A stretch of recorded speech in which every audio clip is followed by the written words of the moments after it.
Ce journal vous est offert par le FPI, Fonds des promotions de l'industrie, votre partenaire privilégié pour la réussite de vos projets.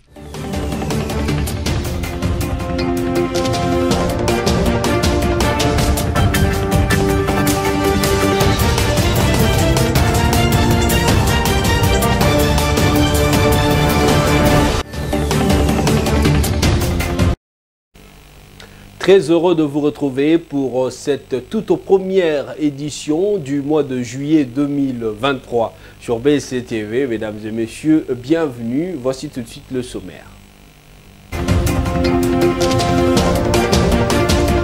Adolphe Muzito, président du Nouvel-Élan, a déclaré devant la presse, après échange avec le président de la CENI ce lundi, que cette actuelle CENI ne représente pas l'ensemble des forces politiques. Il faudrait intégrer les partis qui ont été exclus. En Ituri, un chef rebelle nommé Lilembo Jean-Robert alias Indocide du groupe armé qui semait la terreur et la désolation en territoire de Mambasa a été arrêté par le porte-parole des FARDC en Ituri. Appelle par cette occasion d'autres groupes réfractaires à adhérer au processus de paix.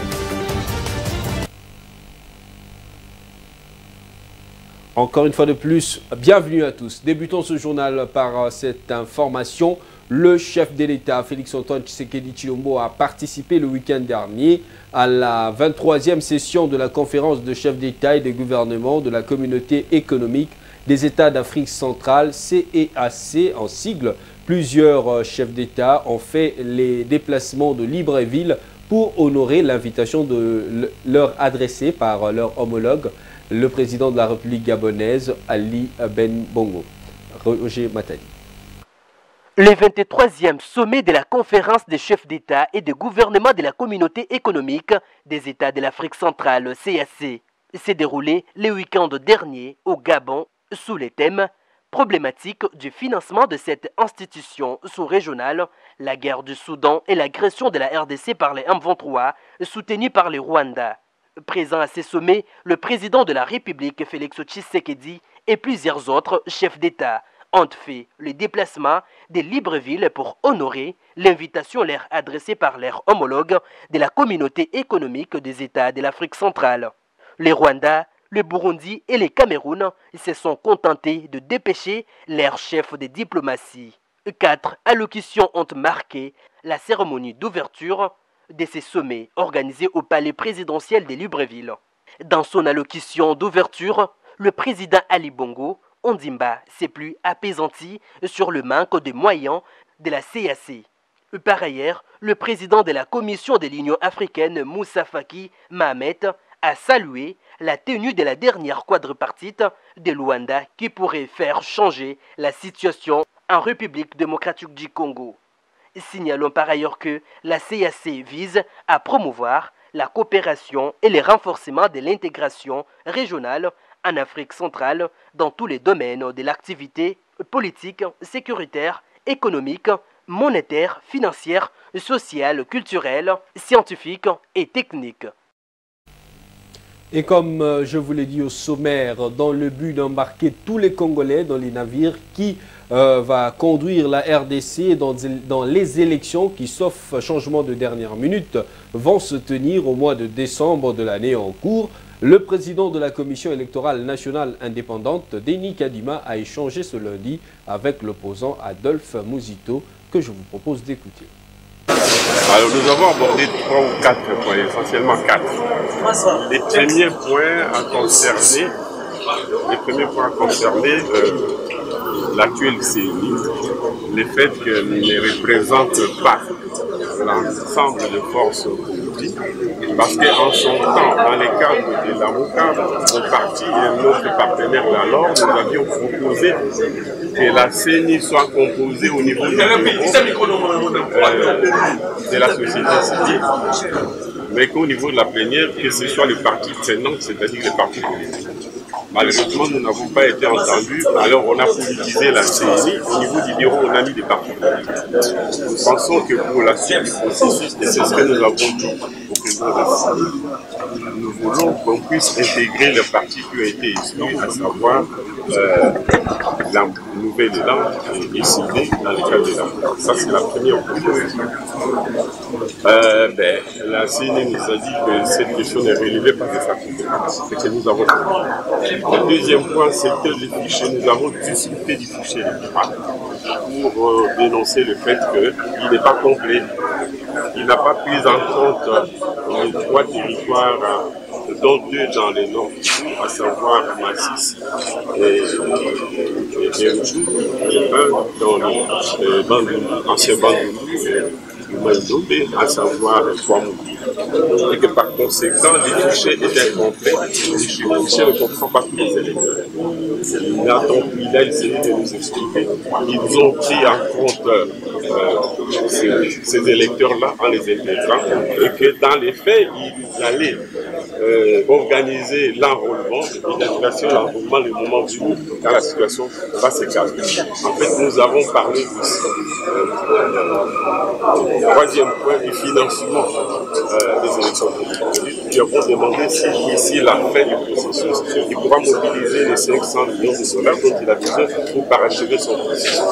Il a dit qu'il est en connexion avec le gouvernement et que dans les jours qui viennent,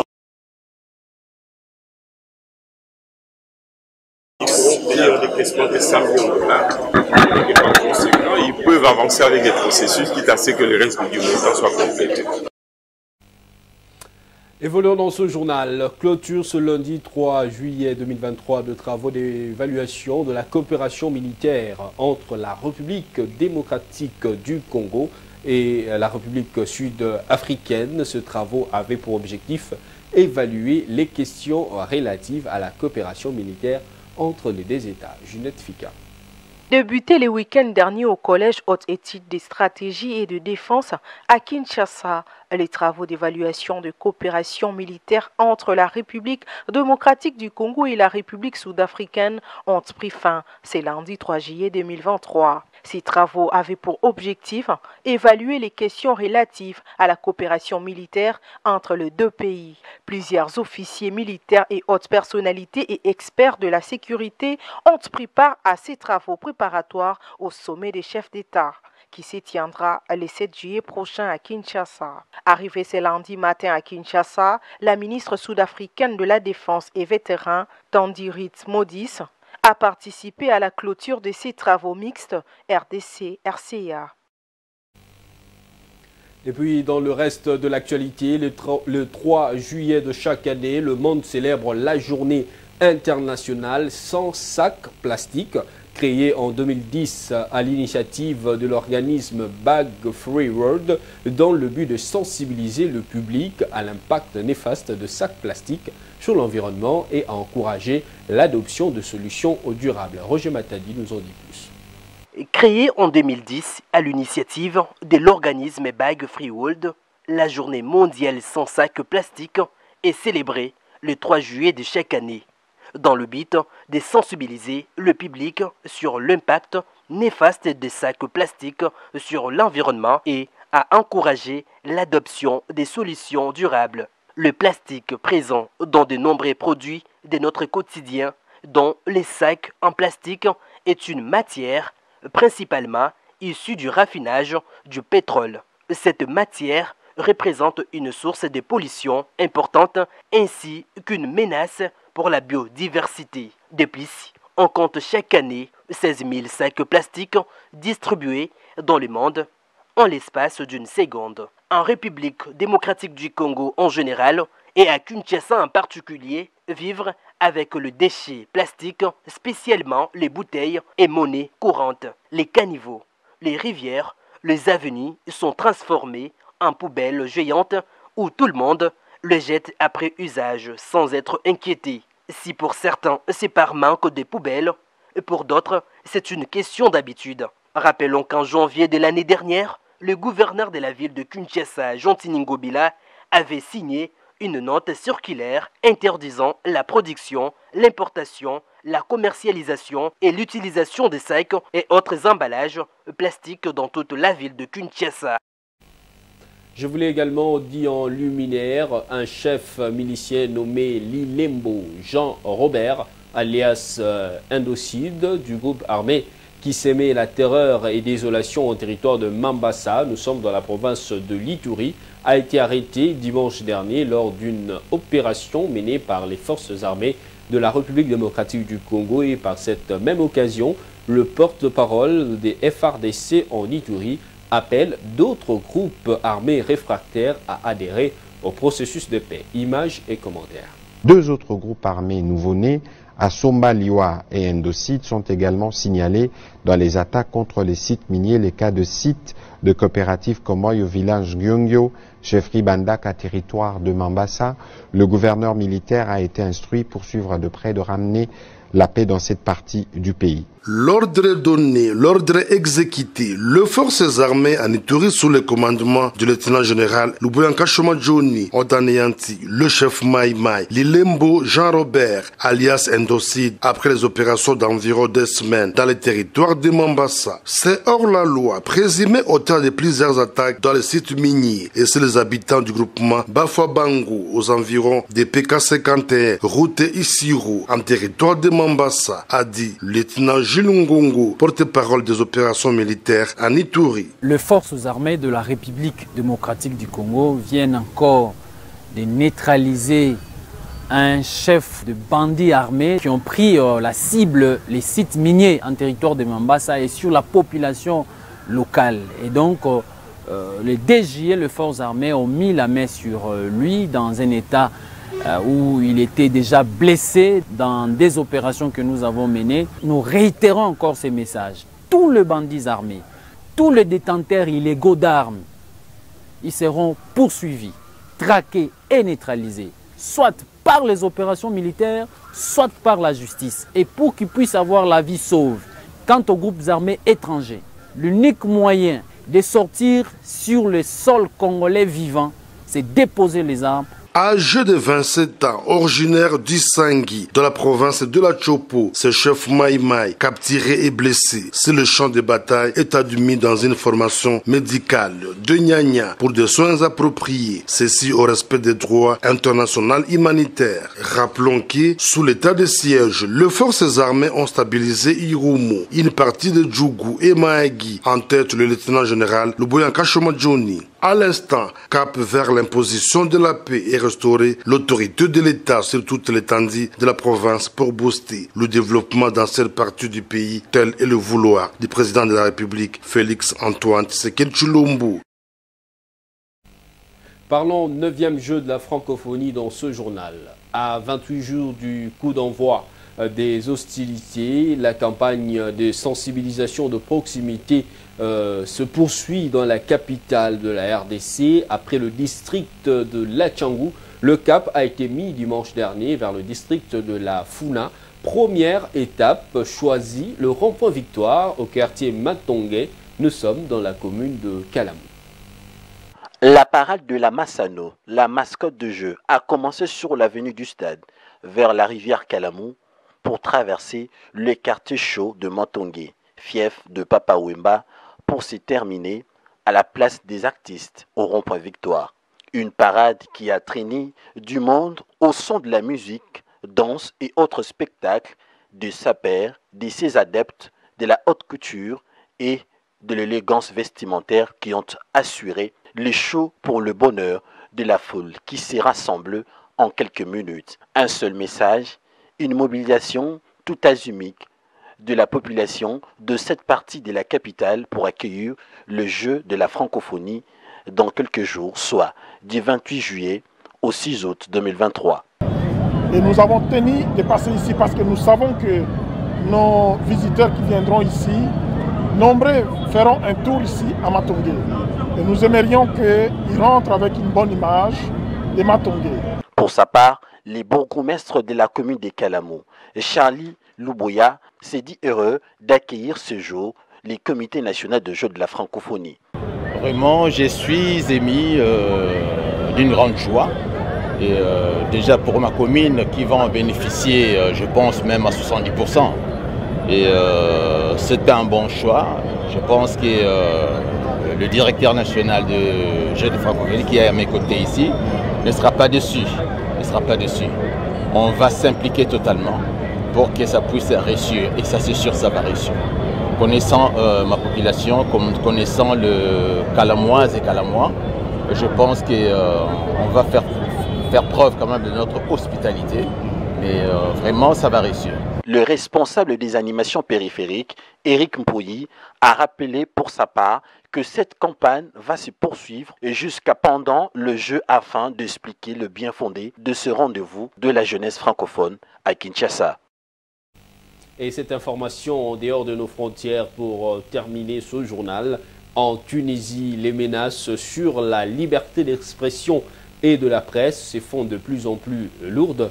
Plusieurs journalistes tunisiens ont été convoqués par la justice et la police pour des propos tenus sur leurs antennes respectives et plus d'une vingtaine d'opposants et des personnalités politiques sont également en prison dans le cadre d'une affaire de complot contre la sûreté de l'État sur laquelle la justice communique peu. Plus de détails, c'est dans ce reportage de nos confrères de France 24. C'est en se disant reconnaissant de pouvoir parler à l'antenne que Ziad El-Henni, journaliste politique, démarre sa chronique matinale à la radio privée IFM. Le 22 juin, il a été libéré après 48 heures de garde à vue, accusé d'offense au chef de l'État, alors qu'il dénonçait justement l'abus de ce chef d'accusation contre les voix dissidentes. Aujourd'hui, loin de l'avoir muselé, cet épisode judiciaire l'a renforcé dans son combat pour la liberté d'expression. Maintenant, nous avons toute une génération de journalistes qui sont entrés dans la profession après la révolution du 14 janvier 2011. Donc, qui ont ouvert les yeux sur la liberté, sur l'exercice de la liberté. Donc, mon devoir est d'empêcher que la peur se réinstalle. Une peur qui tout de même s'installe progressivement. Plus d'une vingtaine de personnalités politiques ont été arrêtées depuis la mi-février dans une affaire de complot contre la sûreté de l'État. Ahmed Nejib Chebi, opposant au président Kais Saied, continue de dénoncer. La grande question, c'est que pourquoi une vingtaine de personnalités sont en prison? Personne ne le sait, 4 mois après. Et jusqu'à quand resteront-ils en prison? Personne ne le sait.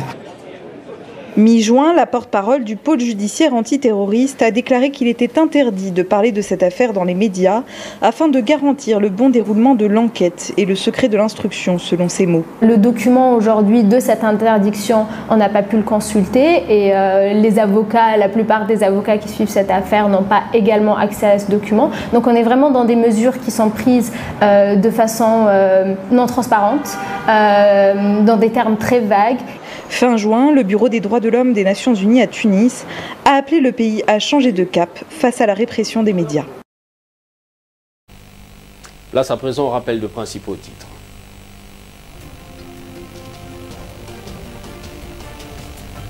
Adolphe Muzito a déclaré devant la presse après échange avec le président de la CENI ce lundi que l'actuelle CENI ne représente pas l'ensemble des forces politiques. Il faudrait intégrer les partis qui ont été exclus. En Ituri, un chef milicien nommé Lilembo Jean Robert, alias Indocide du groupe armé qui s'émet la terreur à Mambasa, a été arrêté. Le porte-parole des FARDC dans cette province appelle d'autres groupes armés réfractaires à adhérer au processus de paix.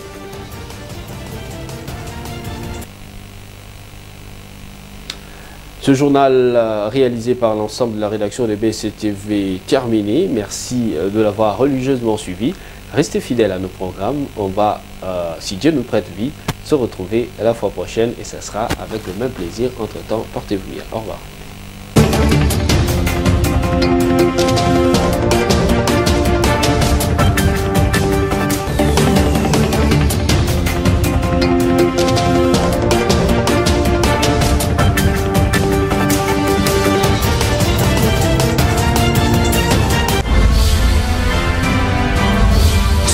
Vous a été offert par le FPI, Fonds des promotions de l'industrie, votre partenaire privilégié pour la réussite de vos projets.